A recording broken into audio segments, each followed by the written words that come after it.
All right, Leanne.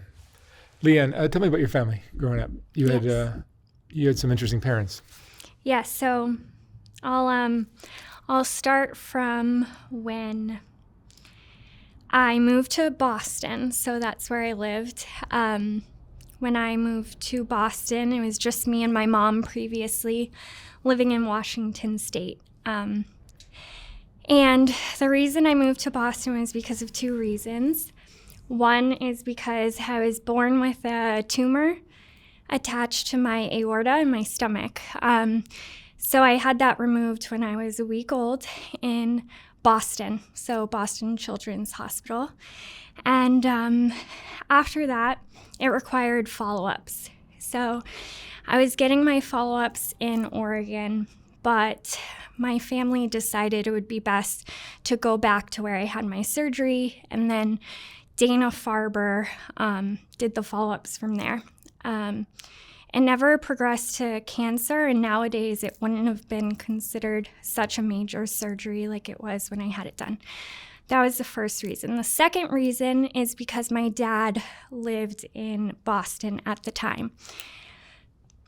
My mom basically raised me for those first 7 years before we moved, and I knew that my dad wasn't there, but I never really understood why. I don't even think I grasped the fact that he was in prison for most of those years. And I definitely didn't know that he had any substance abuse problems. When we moved to Boston, we moved in with my grandparents who lived in a low-income apartment. It was 2 bedrooms, and that was really the first time I felt like I got to know my dad. So from day one, I'm not even kidding, from day one, he was my best friend. I hadn't known a lot about music, for instance, and he bought me the Britney Spears CD. It was her debut album, and I fell in love. I loved the Spice Girls, and he just fueled my love for things. Like, he took me to Britney Spears when I was way too young, and everyone told him it was crazy to take such a young girl, but he did. And he got me a karaoke machine. I didn't want to miss the awards one year, and he put I had to take a bath, and I was like, Dad, I can't. I have to watch the Spice Girls. They're performing. He put the TV in the bathroom. That's just how he was. And then he taught me how to ice skate, how to ride a bike, and he was so patient and amazing, and it kind of felt like I never missed any years with him. So we lived in that apartment for a year. I slept in the living room. My parents had a bedroom, and then my grandparents. And after a year of doing that, they had gone back and forth between getting us an apartment or moving to a home. We bought a home. And at this point, everything just felt perfect. Like, my life, you don't know when you're a kid anything. So we moved into our home in 1999. In a town called Carver, and it's a very small town. It's about an hour and a half away from the city of Boston, and it was next to the high school. Huge backyard, swimming pool, white picket fence. Life was amazing. My mom at the time, I don't want to talk too much about my mom because we have different stories. She's still alive. And struggling with her health. But what we can agree on is that she was struggling with alcoholism. So from the time we moved to Boston, she was drinking heavily. So life was really perfect, but my dad and I grew stronger because of her addiction and trying to stick together during that time. So we were living in Carver, and my dad had a job. He worked in the hospital, Beth Israel, and he was a phlebotomist. And he would get up at 4 a.m. every day, drive to work, which was like an hour and a half away. He would work, come home. He would, he signed me up for softball. He was my coach. He signed me up for soccer. He was my coach. And I fell in love with school. I loved writing. And then in 2004, around there, my grandma was diagnosed with colon cancer. And I think my dad loves me a lot.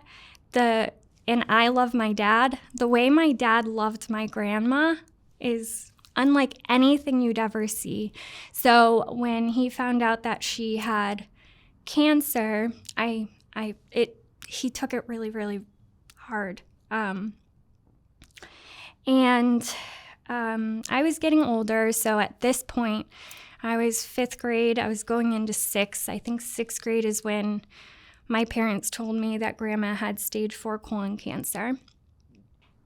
And in 6th grade, that's about the time that girls are starting to make their best friends and, you're starting to be interested in boys or, you're more involved with friends. So my dad and I were still best friends, but we probably hung out a little less. So I probably didn't notice many things were different. My parents argued. Typically, they argued about my mom's drinking. So I always took my dad's side. I was frustrated with my mom for her drinking. But there was one day, and it was the worst fight I had ever seen. DSS ended up getting involved, which is the parents. Do you guys have DSS? Which I think it's called something different, but the Child Protective. Yes, Child Protective Services did get involved. But what happened was my mom was completely sober, and she really worked really hard on her sobriety while my grandma was sick because she was going into the city to take care of her. And my dad was acting irrational. Like, I had never seen him act so different, and he was so angry. And the fight went on for hours, and it ended up becoming physical. And, there's holes in the wall. My mom's locking herself in her room. And finally, either my mom or I called my grandma and said, we don't know what to do. And calling the cops was never really the first thing we wanted to do. My grandma drove stage 4 cancer, drove down to Carver, and my dad ended up fleeing. So that was the first time that it felt like something was off. And then the way I found out that my dad had relapsed was he was driving me to the mall, and about halfway, he pulled over in a parking lot and was looking around. He was sweating profusely, and he said, "Leanna, someone's following us." And then he's talking to himself, he's swearing, he's looking around, and it was so unreal. I didn't know if it was a joke. I hadn't known about addiction and symptoms, so to me it was just silly. What do you mean someone's following us? But it was really serious to him, and we didn't go to the mall. We went home, and my dad went into the basement, and that's when I first had my suspicions that something's happening. My mom didn't tell me what was going on, and I never asked my dad.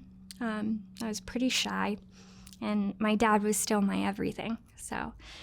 But in the bathroom, I was looking for something, and I came across burnt tinfoil. I didn't know that it was crack cocaine at the time, but I knew that he was using something. So from there, it just got way worse. My mom was drinking, and my dad started disappearing. He clearly had quit his job or gotten fired. He moved out of my mom's room and into a guest room. So we had a small home and there was 3 bedrooms next to each other, mine, my parents, and then the guest room. So he moved into there. And then there's 1 bathroom. So when I would come home from school, he'd either be locked in his bedroom with a horrible smell coming from it, or locked in the bathroom for hours. And if we had to use the restroom, we had to go outside because he wouldn't come out no matter what we did. I would say those were scary years because the crack cocaine made him very paranoid. One day I was sleeping and he came into my room with a gun and a flashlight, and he said, "Leanna, the FBI is here and they're in the attic and I need to go take care of it." I didn't say anything like "you're crazy" or like, no. I was scared, so I followed him into the garage where the attic was. Our dog is there, and I'm terrified he's going to shoot the dog because he thinks it's something. So he hands me the gun and the flashlight while he climbs up. He has me hand it there, and he just is in the attic for hours. I went back to bed. So his instances like that, he really thought he was being followed and listened to, so he wouldn't talk to us if there were heaters in the room or if there were windows. He would take me into the stairwell of the basement to talk to me in whispers. I never confronted him. I just wanted my dad back. At this point, I'm deep into middle school with girl troubles. Like, I didn't eat. It wasn't like I had body issues or anything. It was just when I was around food, I couldn't physically eat. Like, I would gag, and so I was extremely underweight and made fun of for that. And then I also couldn't sleep at all, so I'd try and go to bed. I would probably sleep 4 hours, and I'd be making coffee at 4 a.m., like a big pot, drinking the pot of coffee, watching MTV music videos, and journaling before school. I'd get to school a half an hour early, and really school was my escape. So I had 2 escapes. One was school because it felt like the teachers were my normal. I'm a people pleaser, and I felt like I couldn't make my parents happy, and I felt like it was my fault that they were doing what they were doing. So my teachers were my one place where I wanted to, do my homework and ask questions and thank them at the end of class. And I could see that they appreciated that, and I was making this impact. And then the second thing that saved me was my writing. So I wrote a lot in a journal, and I wrote about how I didn't feel like I deserved to live because my dad was my everything. So if I can't make him happy, I can't make anyone happy.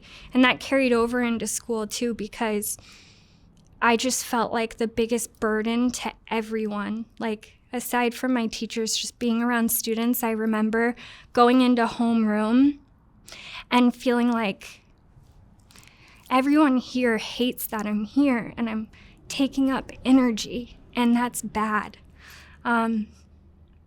So I would write about that, but the beautiful thing about it is that the more you write, the more it can you let out those angry and confused emotions, and then I noticed that all my entries would end with some light of positivity.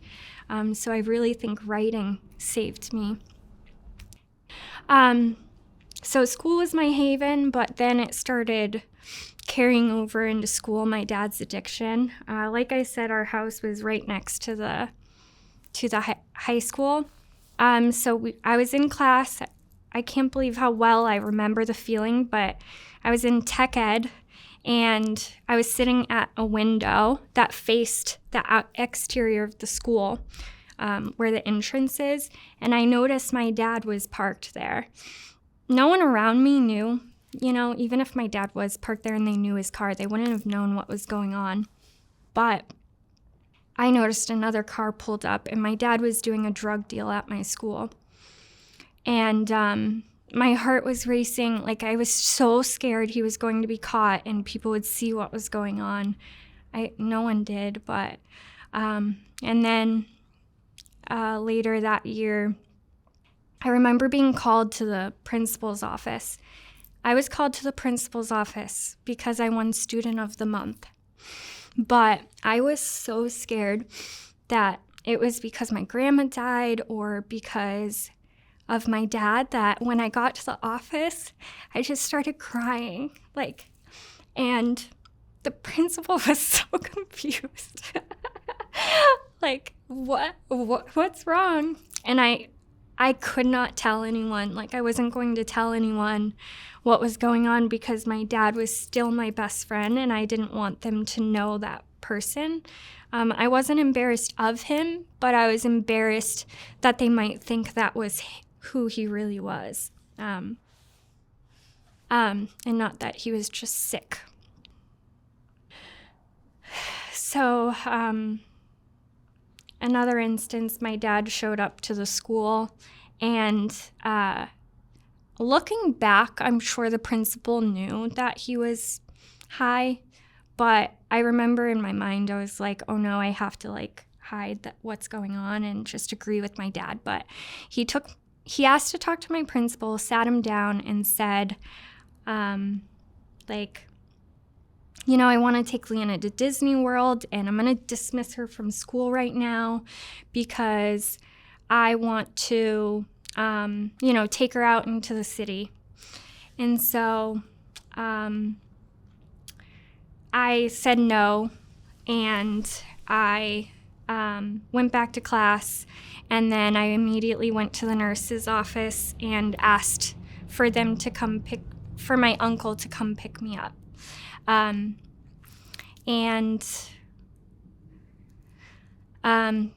That raised red flags because my dad had just tried to dismiss me an hour earlier, and I said I was taking a test and couldn't. So DSS came again, Child Services, and interviewed me. And the thing is that I didn't want to be taken away because I still loved my parents even though they were doing these things.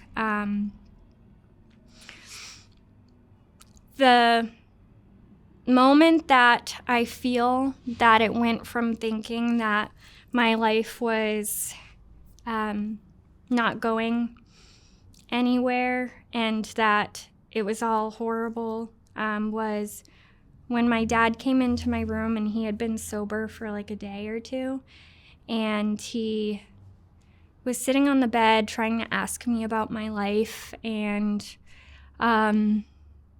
out of nowhere, I just asked if I could read him some of my journal entries. And this included, about suicide and everything.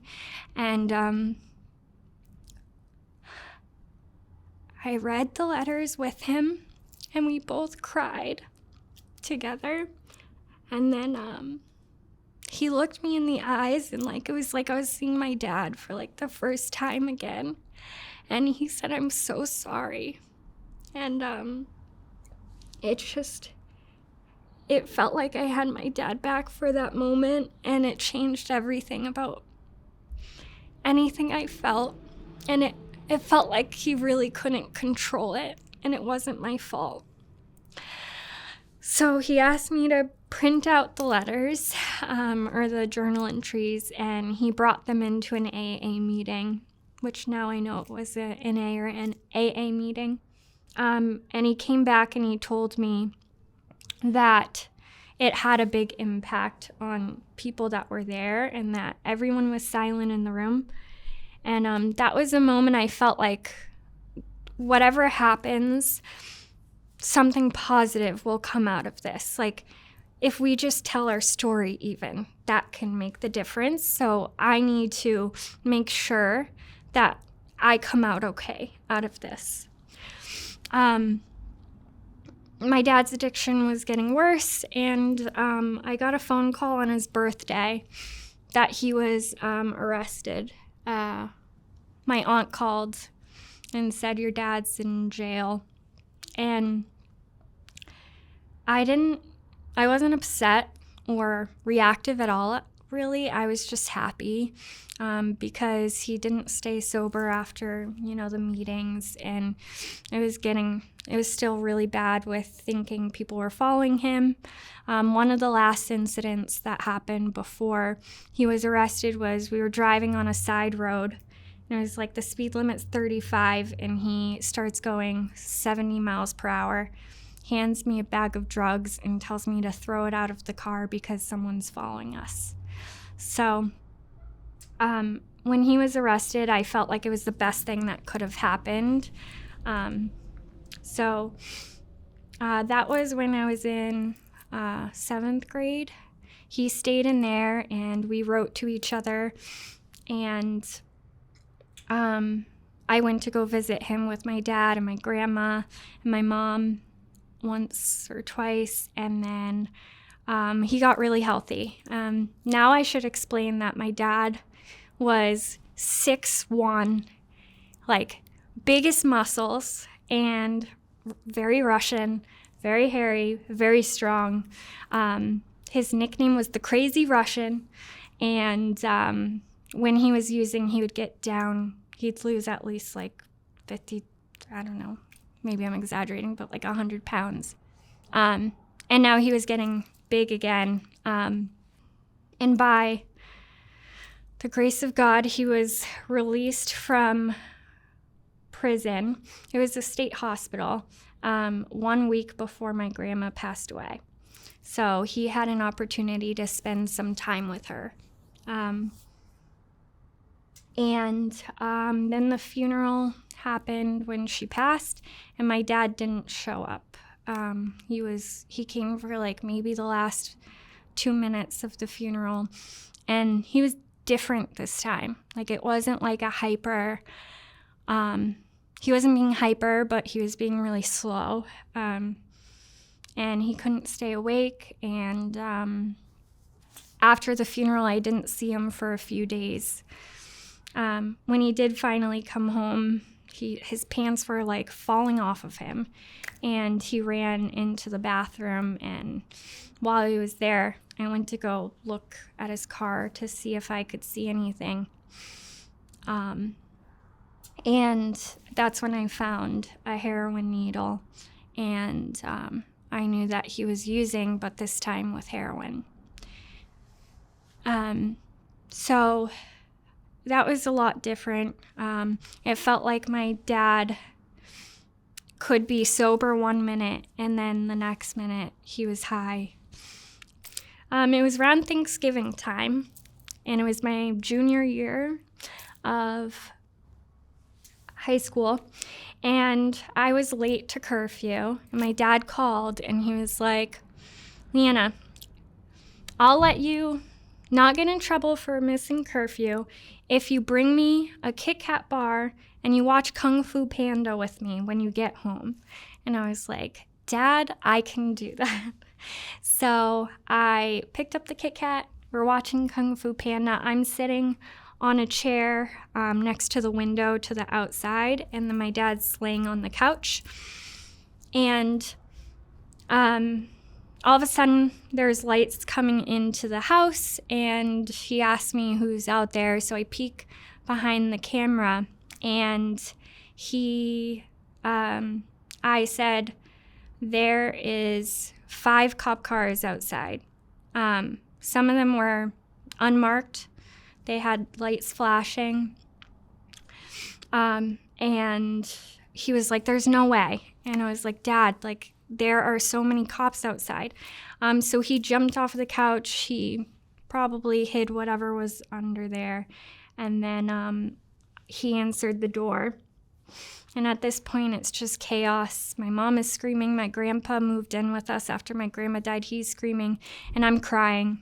And we asked the police, like, why are you arresting Steve? And the cop said, oh, it's in New Bedford, which is not a great area of Massachusetts. In New Bedford, someone said that your father, committed domestic violence. And I was like, that doesn't sound like my dad. My dad would never hit a woman in the street. Like, my dad is the sweetest man. Aside from his addiction, like, he's not that type of person. He would protect someone, if anything. So I was like, okay, well, obviously this is going to blow over and he's going to be fine. And then from there, I went to court every single week, and it went on for a while. I never could get information about why it was happening. I would drive an hour and a half at 7 a.m. It was mainly on Tuesdays or Thursdays, so I'm skipping school, and I'm just waiting for my dad's case to be brought to the court, and it doesn't. And it's all a blur about how the sentencing came out, but it turns out that my dad was hired to commit a robbery. Him and another guy were paid to go into this guy's shop and steal his money, and then they were going to split it 3 ways. Someone hired them to do it. And my dad was with another guy, and the other guy brought a gun. And the only reason my dad didn't get sentenced to life in prison is because the guy with the gun decided he was going to kill the person they were robbing. And the guy that they robbed was blindfolded at this point. And the guy with the gun was about to shoot, and my dad said, "What are you doing?" in his very thick Russian accent, and kicked the gun out of the guy's hand and saved his life. And they ran. So that's the only reason he didn't get life, is because the person that they robbed knew that the man with the Russian accent wanted to save him, or tried. So my dad was sentenced to 2 to 4 years for assault and robbery.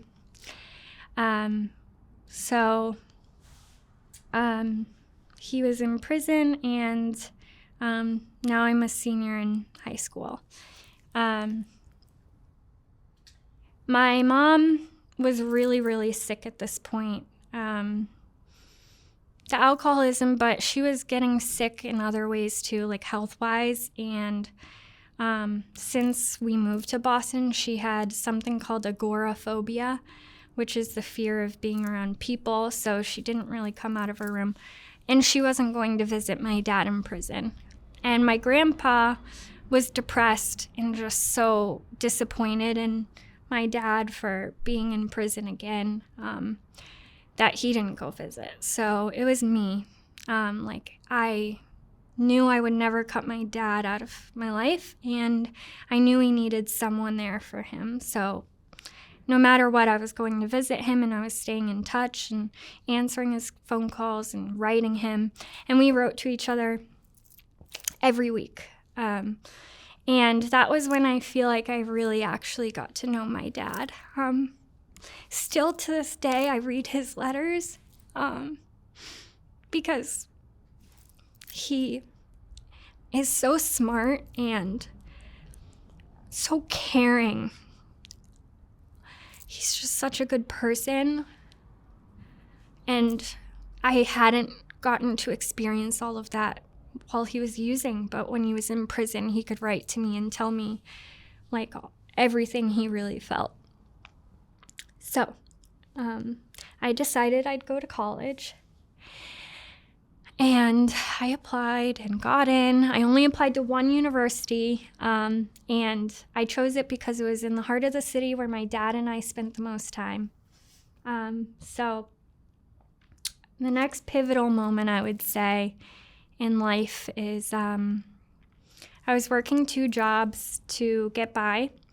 One in my hometown so I could go visit my dad, and then one in the city so that I could pay for living expenses. And sophomore year, of college, my school doesn't allow anyone to live on campus anymore. So my next big task was to find a place to live off campus. And it turns out that in order to get an apartment, you need either credit or you need someone to co-sign the lease. My grandpa was retired for too long. My mom hadn't worked ever, and my dad was in prison. So I asked a few other people very embarrassingly to help me out and sign my a lease, and they said no. So my friends were also disappointed in me because they thought I was making it up, like you had to have someone to help. And I really was about to drop out of college because at that point I was like, there's too much going on. Like at that point I was going home to like grocery shop for my mom and grandpa and like making sure they were okay, and then like going to visit my dad and then trying to do school. I was like, this isn't for me. And just by like, my dad just knowing, he called me from prison that day, and I told him, I think I'm going to drop out of college. Like, I can't do this. Like, I'm good at school and I'm working hard, and yet I can't even find a place to live. So I'm dropping out. And he calmed me down as he does, and he said, this is a molehill. This isn't a mountain. You wait. 5 years from now, this will be nothing. It's going to work out for you. And then 2 weeks later, I was called to the dean's office, and they sat me down. And this is where I'd love to read a letter from my dad, because my dad took it upon himself to write to them. So he wrote to my dean at my college. To whom it may concern, my name is Stephen. I am an inmate of the DOC at Old Colony Correctional Center. My daughter's name is Leanna Olbinski, and she is a student at Suffolk University. My daughter Leanna has always wanted to attend Suffolk for some reason that she never explained to me, which really does not matter. She has always been a really good student. It was a very proud moment whenever I went to a parent-teacher conference through the years or read the report cards. Every teacher wrote that she was a pleasure to have in class, so much so that I decided to start a laminate. I started to laminate them and collecting them inside a binder. I cannot even tell you how big that binder got. Leanna was also awarded the Carver Crusader Pride Award. There is only one per class at the end of each school year. That was special. We used to do everything together, like fishing, skating, concerts, bike riding. I even used to bring her with me to National Bring Your Child to Work Day. I worked at Brigham Women's Hospital back then. I also used to bring her to my company's annual summer picnics. Leanna just loves going to Suffolk University, and I am very happy and proud of her. She was doing really well in school until on Thanksgiving, her and I were watching Kung Fu Panda on DVD. About 9 p.m., the police came through the door. There was a lot of them, and Leanna got frightened. She became hysterical and ran out of the house. I was in custody in Fall River, Dartmouth House of Correction, awaiting. Every single appearance in court that I had, and sometimes it was twice a week, she came. The whole thing really affected her schoolwork. Her grades went from honor roll to like C average. It was a wonder she graduated high school at all. She is such a good person, so smart and talented. It kills me every day that I cannot be there for her when she needs me probably the most. The reason that I decided to write this letter is that I was the one that worked, and now that I cannot help my family financially, it is a very difficult hurdle to overcome. Leanna's mother is disabled. She is barely surviving financially. Leanna is working at least at 2 jobs from what I hear. She still manages to come up here and visit me. Regardless of how many jobs she works, she could never find enough time in a day to work, do homework, attend class, and whatever. I have to ask you, please, please. It is unrealistic for her to attend college, work, and pay $1,000 a month just for rent, and then the rest of the bills. It is very hard to do for anyone, if not impossible. Leanna deserves a chance. She has to do the right thing. She needed a helping hand. I am getting out on March 27, 2015, and I am certain that it will be easier for our family. I always hear the politicians talk about education should be available to everyone and how finances should not prevent someone who is doing the right thing, even though, and despite her circumstances, she should have opportunity present themselves. The feeling that I have from talking to Leanna is that her biggest obstacle is living arrangement. I am certain that you may well know how difficult it is to find housing in Boston. Leanna really needs to have some sort of living arrangement. This is her biggest obstacle. We live too far away. It would not be possible with the traffic, price of gas. Besides, our house may not be a good or safe environment for Leanna.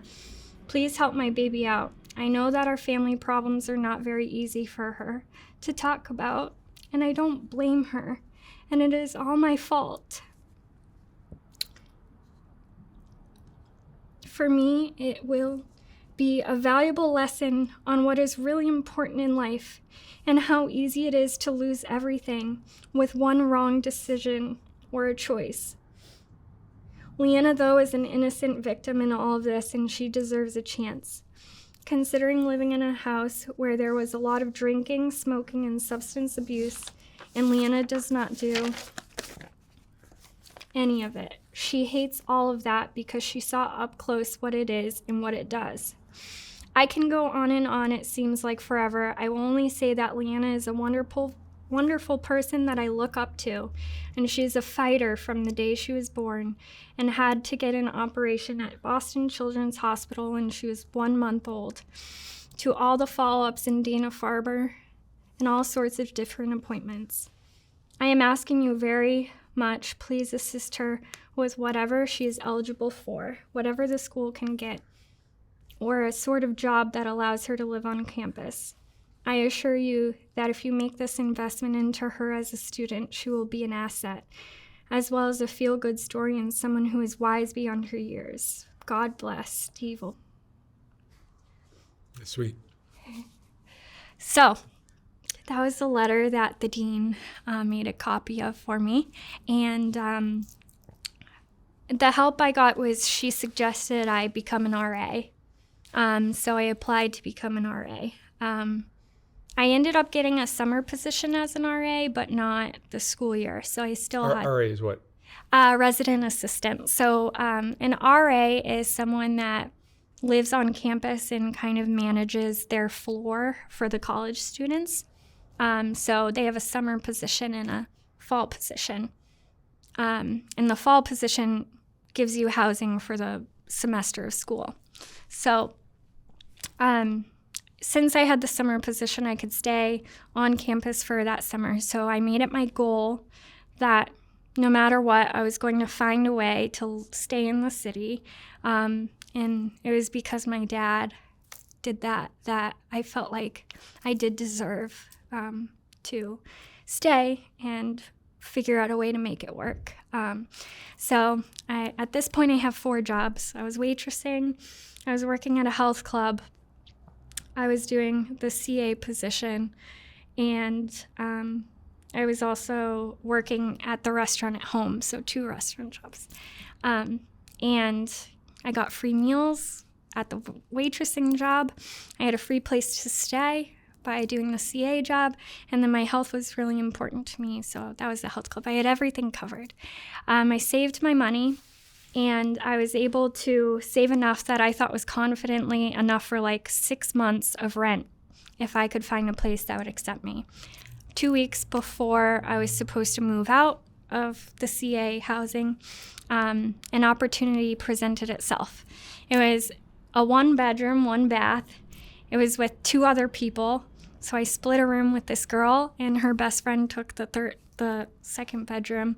We had to sign a contract that said we wouldn't lick the walls because they were all lead paint.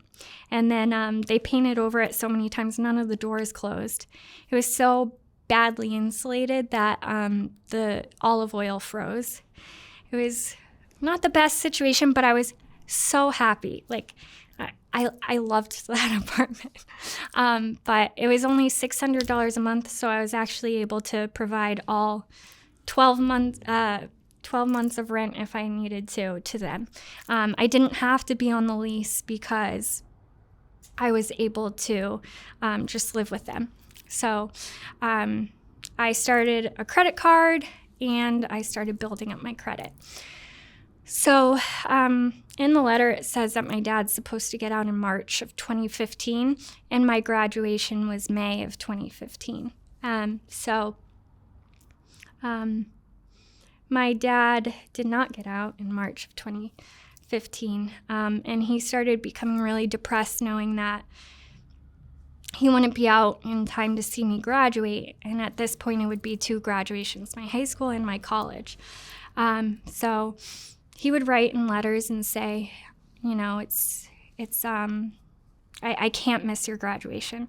And then he gave me information of a lawyer. He's retired now. His name was Dr. Silverman. And he said, give this guy a call and tell him that I really want to be there for your graduation. Maybe he'll do something to help us. My dad had already talked to him once or twice. And I was like, okay, well, chances are he must live in the city because, you know, lawyers, and he's a good lawyer.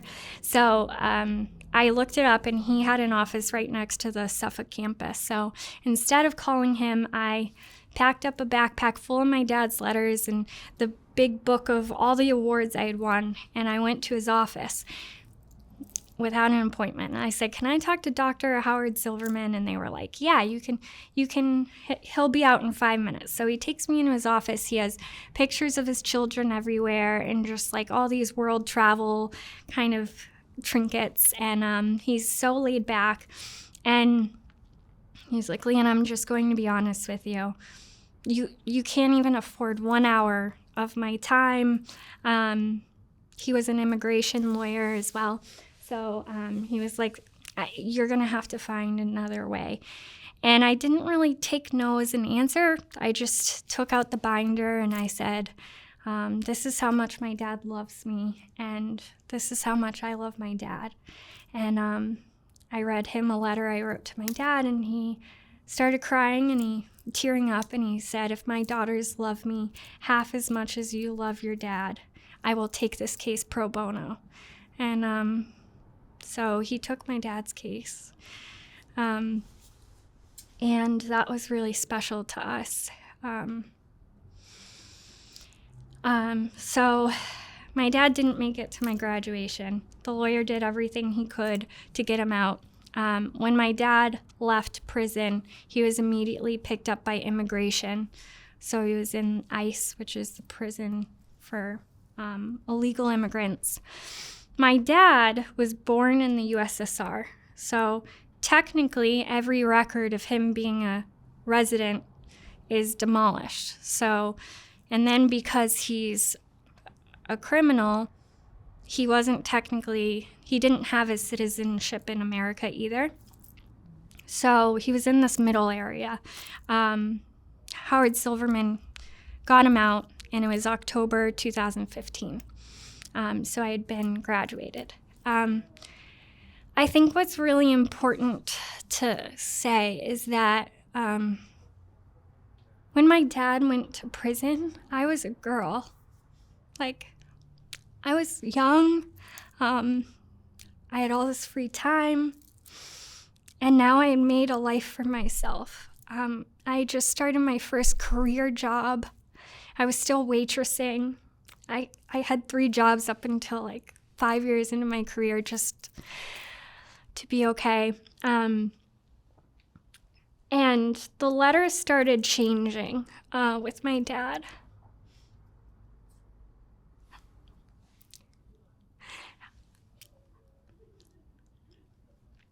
When he was in ICE, The letters were about how scared he was. He was really scared about what he was going to do when he got out of prison. At this point, it's 5 years. Everything is different. And I think reality started hitting him as much as it was hitting me. And a lot of our letters were about our hopes and our dreams together. And we knew how much we both loved each other. But real life was going to hit soon. He wrote about, what am I going to do with the dog? What am I going to do with mom? I can't be around addiction anymore if I want to stay clean. He was worried about his first cigarette. Like, what am I going to do if I smoke a cigarette again? And he was released, and I was waitressing, and he surprised me at the restaurant with a bouquet of flowers. And I had him sit in the back of the restaurant and watch me work because, he had never seen me as an adult, and it was just very cute. And I could just tell that he wasn't himself at all anymore. He was very anxious. My dad, the reason we were such best friends is we would go out in public and he didn't care what he said to anyone. Like, he's curious and he's boisterous and he wants to spread good energy. And now he was sitting there, like, looking around. And I remember him saying the craziest comment, like, wow, look at all these people just smiling. And it was like, he had been in there so long, he forgot what everything was like. And he wasn't himself. And he can't just sit still, so he's in the back with all of us girls folding pizza boxes, and we're just hanging out. We go back to my apartment. He stays with me that night since he was released and came to see me. And I lived up a spiral staircase. It was like 5 flights of stairs, and I noticed that, like, every other step he's, like, stopping to take a breath of air. And, my dad was always my superhero, like, so strong. And he couldn't even go up a flight of stairs anymore. So that's when it felt like I was really robbed of healthy years. So, he stayed. I took him around to my campus. I introduced him to all of the security guards because I opened up with them about, like, my dad's getting out of prison. So I introduced him, and, we went around the city. I bought him an iPhone. It had been that long since he was in there that iPhones had popularized, basically. At this point, my dad went back home. I gifted him my car because I was in the city. I didn't need it. And he went back to life. I don't know when I really realized he relapsed, but one day I was traveling for work. I was going to Tennessee, and I called my dad the day before and said that. And he called the next day. And I was in Tennessee, and he was like, you haven't talked to me in 2 weeks, like, just yelling at me. And I was really confused. Like, I just talked to you yesterday, and that's when I was like, I can't tell if he's, like, has dementia or if he's using again. And then I think we went out to eat once or twice, and, I could kind of tell he might not be sober. And then by chance one day he accidentally butt dialed me, and he was on his other phone, like his house phone, with a doctor. And I couldn't tell if he said he needed Percocets or if he had Parkinson's. Like, I couldn't figure it out. But then later in the conversation, I realized my dad, while in prison, was diagnosed with Parkinson's, but he didn't tell anyone. So my aunt started calling me and saying she found my dad, like, on the ground multiple times. And I think finding out he might have Parkinson's was, like, even harder than knowing he was using again. So basically my dad decided to self-medicate. He couldn't find a job, so he started selling drugs. And then he started using. And it was really hard. Before he was released, I made a promise to myself that now I'm an adult and I love my dad more than anything. But my definition of love is going to be different than most father-daughter relationships, and that I'm going to keep my distance, but I'm also going to love my dad no matter what. If he relapses, I'm not going to expect him to get sober again, and whatever support he needs, as long as it doesn't interfere with my future, I'm going to help him. So knowing he relapsed, that's the approach I took. Just love. I never called him out for using. And my version of helping was just being there for him in an emotional sense when he needed it, and letting him know I loved him no matter what. Through family, I found out that during that time period before he passed, he overdosed 5 times and was brought back each time. And one of the times he was laying on the ground for so long, he had part of his arm removed, and I went to go see him in the hospital. And it was really hard because I'm an adult now, and I just wanted to scream. Like, I felt like I was still naive. I was 24.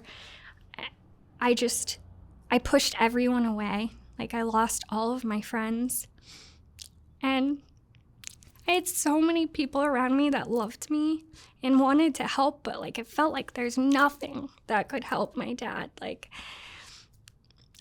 so it was just him and I. And, there was one time, because I shared his location with my phone, so I would check to see, what he was up to.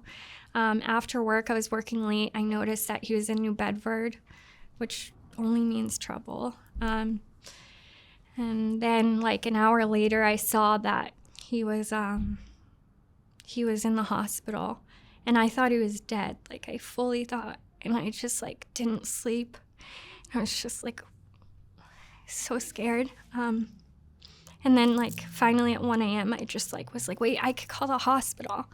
And I called and I asked, is Steve there?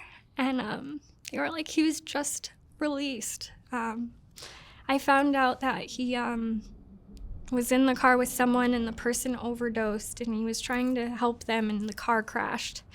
The car was totaled, and my dad self-released himself from the hospital after having minor injuries or something.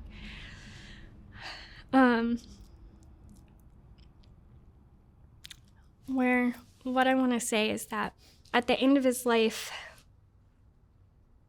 he wasn't even using because he wanted to get high. It was like, what he said was he was tired. And we would have phone conversations, and I would record them because I always thought that was going to be the last one. One of the last ones was about how he was a failure to me, and it just wasn't true. Like, my dad was still my everything. Like, I have all these words of wisdom that guided me through my life. But no matter how much I said it, he couldn't hear it anymore. My dad was he was just bone.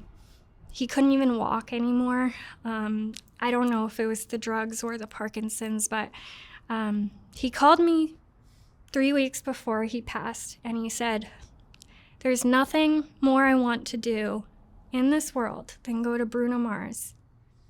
And I was like, okay. I bought 2 tickets to Bruno Mars because it just so happened that he was going to be in town that month. Maybe he knew that, I'm not sure, but I said on one condition. I said, you have to be in a wheelchair. So I had a friend drive me down to Carver and pick him up.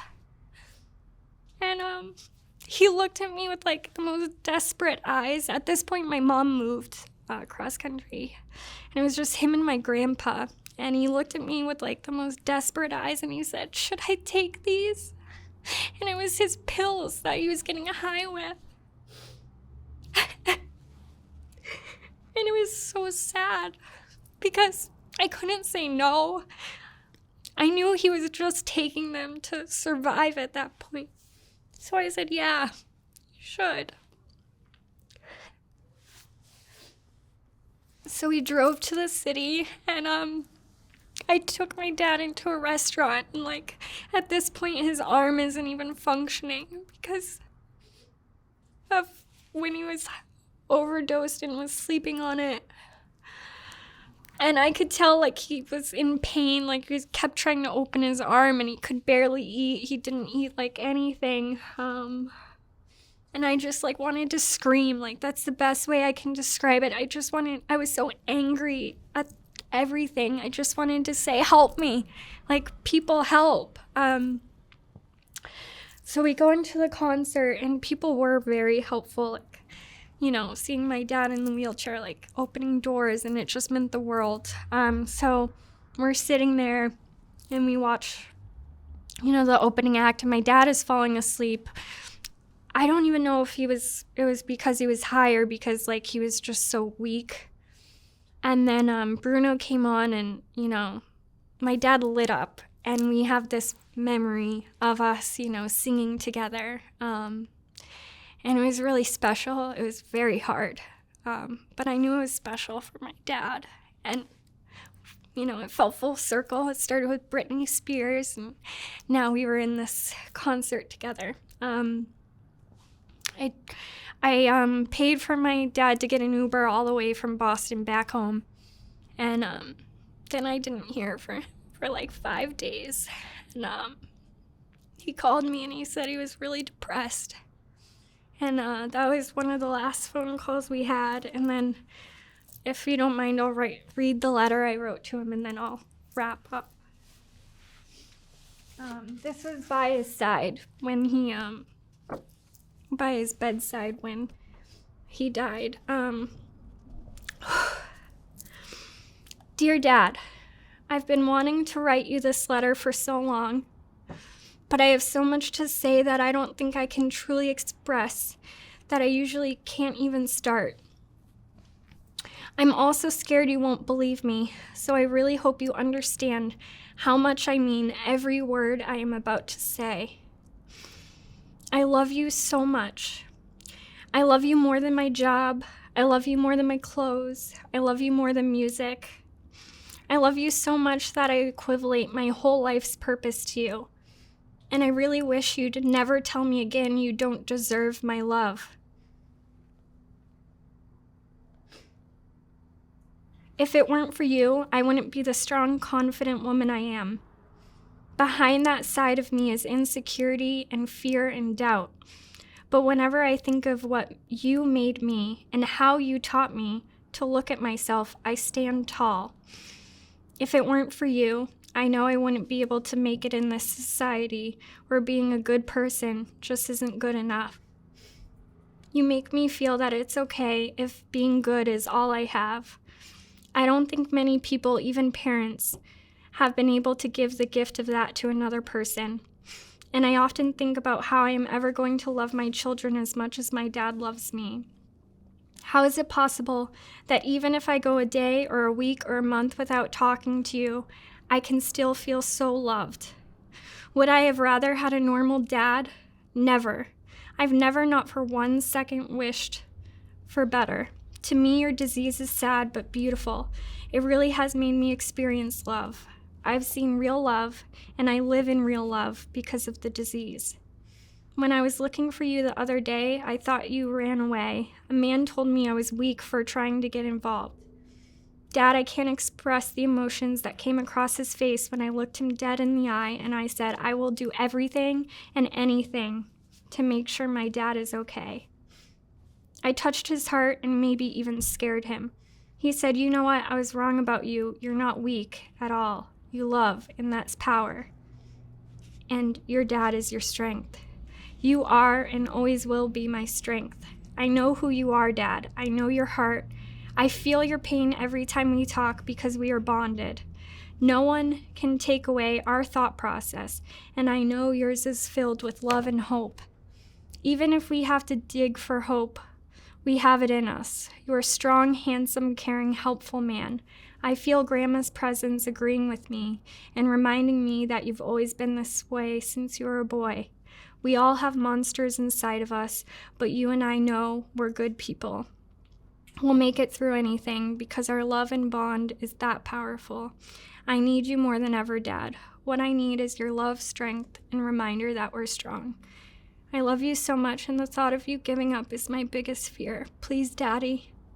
Together, let's remember that nothing can break us as long as we have each other.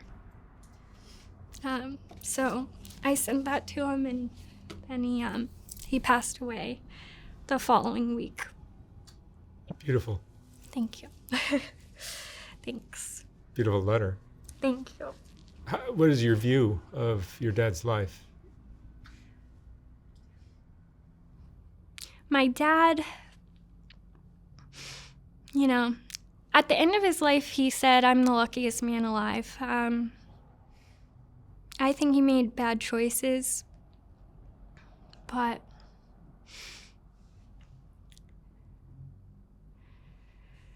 I think it was meaningful in its own ways. I'm sure that, it's maybe selfish to say or full of myself, but him and I think he'll say I think that's why he would say life was worth it. It's clear you guys loved each other very much. Yeah. And maybe he just inherited some addiction gene from some relative that was beyond his control. Yeah. He came to America during the Cold War. And How old was he when he died? when he died, my dad was 53 when he died. Young, yeah. But when he came to America, he was 10.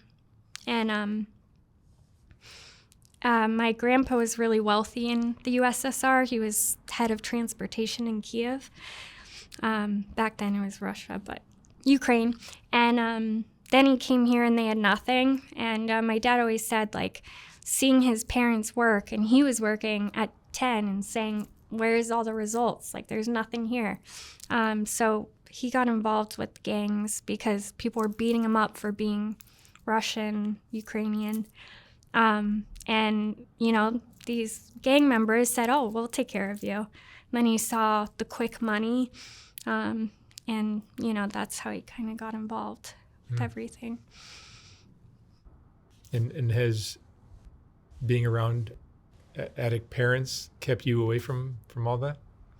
Yeah, I would say that seeing the effects of, when you're in school, you hear how cool things are, it's cool to drink. Yeah, there's peer pressure.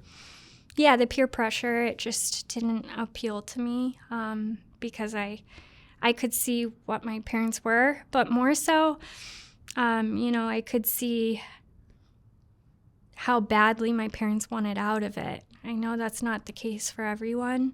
I was lucky that I knew how much my parents loved me, and I had the suspicion that if they could choose having a full life with me or drugs, they would have chose me.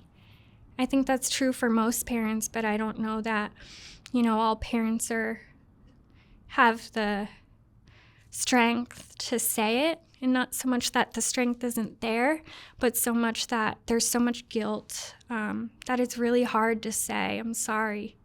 And I think that would be my advice to any parent struggling with addiction that have kids, is just that moment where my dad looked in my eyes and said he was sorry made all the difference. It allows you to let go of resentment and any question of, am I worthy? That's wonderful. Thank you. All right, Leanne, thank you so much for sharing your story. Thank you. Beautiful. Thank you.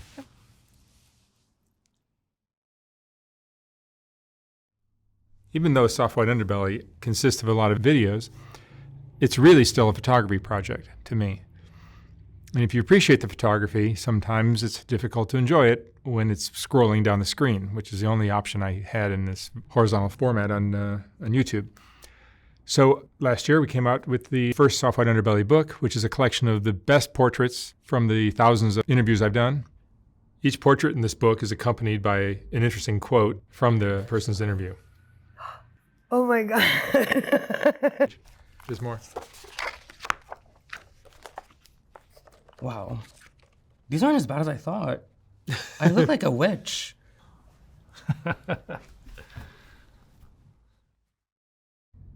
I will not be reprinting this book when it sells out. So once it's gone for good. You can order yours at softwhiteunderbelly.org.